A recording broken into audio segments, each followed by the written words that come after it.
बिस्मिल्लाहिर्रहमानिर्रहीम। बोलते कालम के साथ मैं आमिर रज़ा खान। और वेनेजुएला के बाद भारत, यानी अब भारत की बारी आने वाली है और इसका तज़किरा कर दिया डोनाल्ड ट्रंप ने जब वो फ्लोरिडा से अपने एयरफोर्स वन, उनके जहाज़ का नाम है, उसमें फ़्लाई कर रहे थे। तो उन्होंने अपने साथ चंद सहाफ़ियों को भी मौजूद रखा हुआ था जो रिकॉर्डिंग भी कर रहे थे और सवालात भी कर रहे थे। इन सवालात में बहुत सारे अहम नुकात थे जिनमें उन्होंने वेनेजुएला के बारे में भी बताया, इससे अगले ऑपरेशन के बारे में भी जिक्र किया जिसमें कोलंबिया का ऑपरेशन शामिल है, क्यूबा का ऑपरेशन शामिल है और भारत के ख़िलाफ़ ऑपरेशन शामिल है। यानी राष्ट्रपति भवन जो कि वज़ीर-ए-आज़म की रहाइशगाह है, भारतीय वज़ीर-ए-आज़म नरेंद्र मोदी की रहाइशगाह, उस पर भी अमेरिकन हेलीकॉप्टर से मरीन उतरकर नरेंद्र मोदी को उठाकर, क्योंकि उनकी जो शादी है डिक्लेयर्ड नहीं है, शादी इनकी थी पुरानी, छोड़ चुके हैं, अब वो अकेले रहते हैं, उस अकेले बाबे को उठाकर भी अमेरिका ले जाया जा सकता है। उसका इशारा इस गुफ्तगू में मौजूद है। और इस पर मैं बताऊं, जब से वेनेजुएला पर अमेरिका ने हमला किया है, भारतीय वजारत हारजा जो है खामोश है, चुप लगी हुई है और कांप रही है, क्योंकि मोदी से एक मरतबा नहीं बारहा डोनाल्ड ट्रंप कह चुके हैं कि वो रशियन ऑयल जो है उसकी ख़रीदारी बंद करें। लेकिन पैसा का लालच जो अंबानी और अडानी को है, गुजरातियों को, वो ख़त्म होने को नहीं आ रहा। इन्हीं के पावर हाउसेस हैं जो रशिया से तेल ख़रीदते हैं और मोदी दबे लफ्ज़ों में इस बात का इजहार कर चुके हैं कि अमेरिका हमारे लिए परेशानी का बायस बन सकता है। जो एग्जैक्ट बात की इस इंटरव्यू के अंदर जो जहाज़ में डोनाल्ड ट्रंप दे रहे थे, उन्होंने कहा कि मोदी न्यू आई वज़ंट हैपन, मैं खुश नहीं हूँ रशियन तेल ख़रीदने पर। यानी वो इशारा है जिस तरह से निकोलस मदोरो को उठाया और ये बात कही कि हम खुश नहीं हैं। जो मनशियात का कारोबार होता है, देखें, बड़ी ताकतों को, बड़ी कुव्वतों को बहाना चाहिए होता है, लेकिन भारतीय मीडिया इस बात को इस बात से जोड़ा है कि शायद भारत पर आने वाले दिनों में मज़ीद टैरिफ लागू होगा।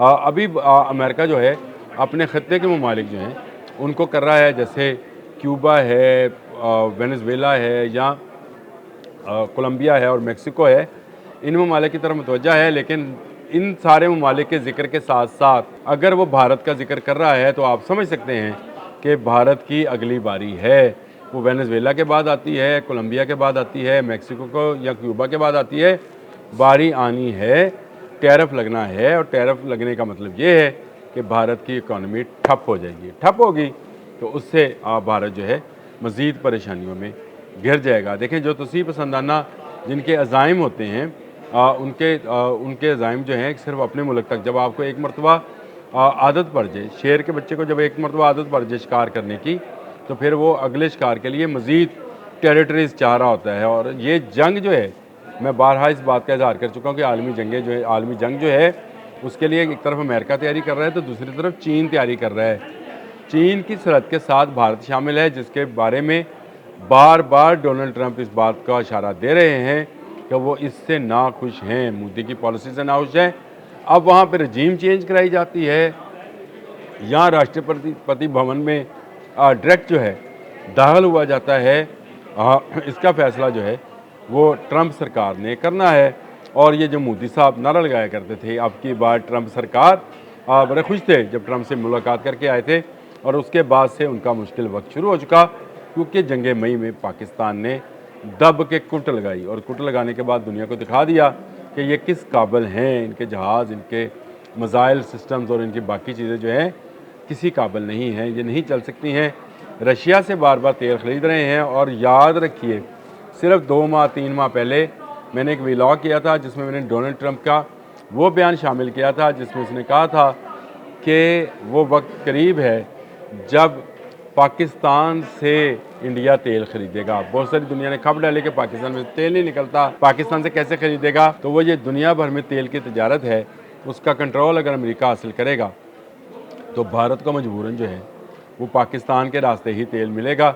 रशियन ऑयल जो कि सस्ते में मिलता था और बार्टर सिस्टम से मिलता था, बहुत सारी चीज़ें जो थी भारत की रशिया लेता था और उसके बदले में तेल देता था, वो बंद होने जा रही है। और ये बंद होने का मकसद जो है भारत की बत्ती गुल, यानी भारत की वो जो मसनूई तरक्की दिखाई जा रही है वो ख़त्म हो जाएगी। वो सारी सस्ते तेल की वजह से थी कि दुनिया महंगा तेल लेती थी, भारत सस्ता तेल लेता था, इसलिए वहाँ पर बिजली भी सस्ती थी। ये जो लोग खप डालते थे ना कि भारत में बिजली सस्ती क्यों है, तो इसलिए है कि भारत चोरी छुपे ईरान और रशिया से तेल खरीदा रहा था, जिसकी ख़रीदारी पर अब पाबंदी आयद होने जा रही है और भारत जो है उसको मज़ीद टैरिफ का सामना करना पड़ेगा, यानी इसकी बरामदात ख़त्म की जाएंगी। 104 अशिया हैं जिन पर वैसे ही पाबंदी लगा दी अमेरिका ने, ये कहकर कि ये सेहत के लिए मुज़र हैं, यानी इनमें जो अज्जा शामिल किए जाते हैं वो आलमी मेयार के नहीं हैं और इससे अमेरिकन की सेहत ख़राब हो सकती है। अब बहाने देखें ना, जैसे कोलंबिया पर वेनेजुएला पर हमला करना था तो क्या बहाना था कि मंशियात आ रही है, हालांकि हमला किन पर किया गया, जो ऑयल ले जाने वाले जहाज़ थे, बहरी जहाज़ थे, उन पर किया गया और मंशियात का बहाना बनाया गया, तजारत रोक दी और उसके बाद निकोलस मडोरो को अपनी उसकी अहलिया समेत उठाकर अमेरिका शिफ्ट कर दिया गया और मुकदमा दायर कर दिया गया है। तो मोदी जो है वो किसी शायद खुशफहमी में है और या शायद किसी गलत फहमी में है कि वो दुनिया की सबसे बड़ी जमहूरियत है। ये दुनिया का सबसे बड़ा मुल्क जो है ये मार खा चुका है अब से अपने से 10 गुना छोटे मुल्क यानी पाकिस्तान से मार खा चुका और उसके बाद उसकी फ़ौजी अहलियत और सलाहियत और कैपेबिलिटी और कैपेसिटी जो है वो पूरी दुनिया के सामने खुली किताब की तरह पड़ी है और सबको पता है कि इनके फ़ौज में दम खम नहीं है। इस बात का अदराक अगर पाकिस्तानियों को है तो अमेरिकन को भी है, चाइनीज़ को भी है। तो ये बड़ा ज़रूरी है, जिस तरह से डोनाल्ड ट्रंप बयान दे रहे हैं कि वो वेनेजुएला में एक अच्छी हुकूमत चाहते हैं और एक ऐसी हुकूमत चाहती है जो वेनेजुएला के लोगों की भलाई के लिए काम करे, तो ये भारत की भलाई के लोगों की भलाई के लिए भी काम करने के लिए अमेरिका अपनी खदमात बजरिया अपने मरीन्स और हेलीकॉप्टर्स पेश कर सकता है। ये वक्त दूर नहीं है। भारत की जो पॉलिसी थी तोसीफ़ पसंदाना, उसको आप देखें एक के बाद एक मुल्क के अंदर जो है उसको निशाना बनाया जा रहा है। इसकी तोसीफ़ पसंदाना पॉलिसी को ठुकराया जा रहा है। बांग्लादेश ने ठुकरा दिया, नेपाल ने, भूटान ने, श्रीलंका ने, मालदीव ने, पाकिस्तान ने, तमाम जगहों से भारत पर जो है जो भारत का दबाव था वो ख़त्म हो गया है और भारत अब बिल्कुल ख़त्े में एक तनहा मुल्क की तरह है और यहाँ से अगर किसी को उठाकर ले जाया जाता है तो बाकी मुल्क जो हैं शुक्र ही अदा करेंगे कि भारतीय मोदी जो है जो हर मुल्क के अंदर अपनी नाक घुसेड़ रहा था बशमूल चीन, यहाँ से चला गया है। लेकिन बड़ा ख़तरा जो है मुझे ये लगता है कि जनूबी अमेरिका के इस मुल्क वेनेजुएला के बाद नंबर शायद जनूबी अमेरिका के ही कुछ ममालिक का होगा। लेकिन इसमें जो भारत का जिक्र आया है और वो भी जहाज़ में खड़े खड़े जो डोनाल्ड ट्रंप इंटरव्यू दे रहे हैं उसका जो जिक्र आया है, तो इस जिक्र के पीछे वो फ़िक्र शामिल है जो भारत को सबक सिखाना चाहती है और आने वाले दिनों में कोई ज़रूरत नहीं पाकिस्तान को इसको सबक सिखाने की। इसको सबक सिखाने के लिए एक तरफ से अमेरिका और दूसरी तरफ से चीन, यानी दुनिया की दो बड़ी कुव्वतें जो हैं वही काफ़ी हैं। और मैदान जंग कौन सा होगा, चीन का और अमेरिका का, भारत, ये मुझे फोरसीन कर रहा हूँ, लेकिन वेनेजुएला के बाद भारत का नंबर आया लगता है। अब तक के लिए इतना ही। अल्लाह हाफ़िज़।